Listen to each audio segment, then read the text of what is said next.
I'm going to talk about a typical morning you had and some of the thoughts you were thinking. And I'm going to talk through some of the video that you're seeing and describe it a little. This is a bunch of video from when I was taking a trip to West Virginia with my sister to stay in a cabin that one of my friends rented for her birthday. I took a bus from New York to Baltimore a day later than I wanted to because of a snowstorm. And then from Baltimore, my sister drove to Berkeley Springs, West Virginia. You wake up at 7:30 a.m., so you could hit the snooze button a bunch of times before you really have to get out of bed. You live in Crown Heights on St. Mark's Avenue, and you think about how different it is from St. Mark's Place. You think about the city, and you think about the country, and you think about how people make fun of the country, and you wonder if they've ever been to the country, if they've seen wild horses, or if they've picked wild blackberries, or swam in a spring in the middle of the woods.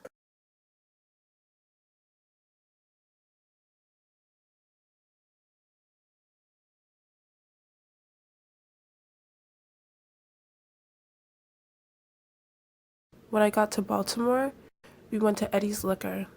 Eddie's Liquor has the cheapest tobacco you could find.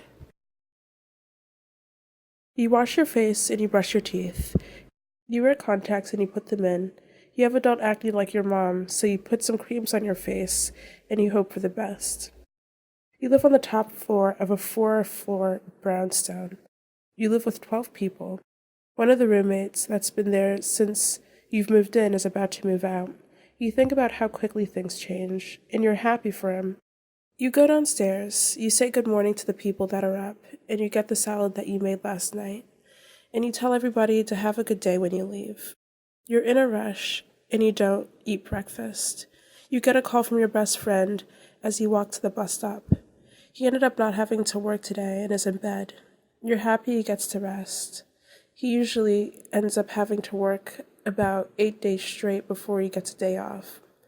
You're happy to talk to him, but you have to get on the train. You hang up. Later, he sends you a video of his nephew being a cute baby. His nephew is 2 years old. His nephew is growing up with a dog. You grew up with a dog. The first dog you grew up with was named Jessie, and she ate the corners of the walls and the furniture in your childhood books. All of your childhood books had Jessie's teeth marks on them. It was ridiculous. Jessie ended up being given to another family. The next dog was Zizi. She was a perfect dog. There's a room in the cabin that we're staying in that's completely locked. It's filled with a bunch of wood, and it looks like it's under construction. And it has a reclining chair in it with a phone next to it. I like to imagine the person that owns the house sitting in that chair and looking out the window at the river and making phone calls to their children or even their grandchildren.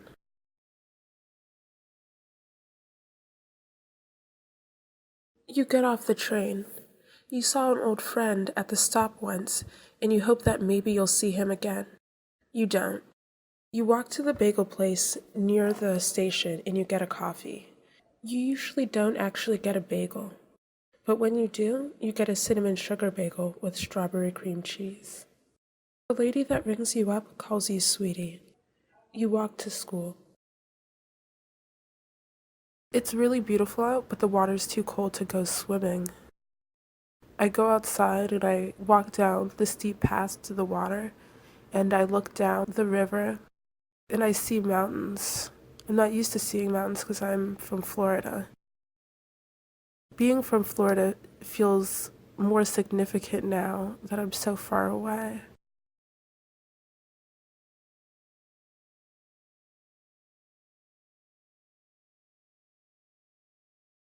We went to this thrift shop, and inside the thrift shop there was a dog in a pen.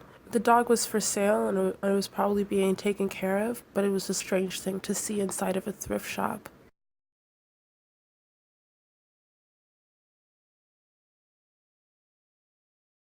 You get to school and you see an old professor in the elevator. You don't notice him for a little bit because you're listening to your music on your headphones.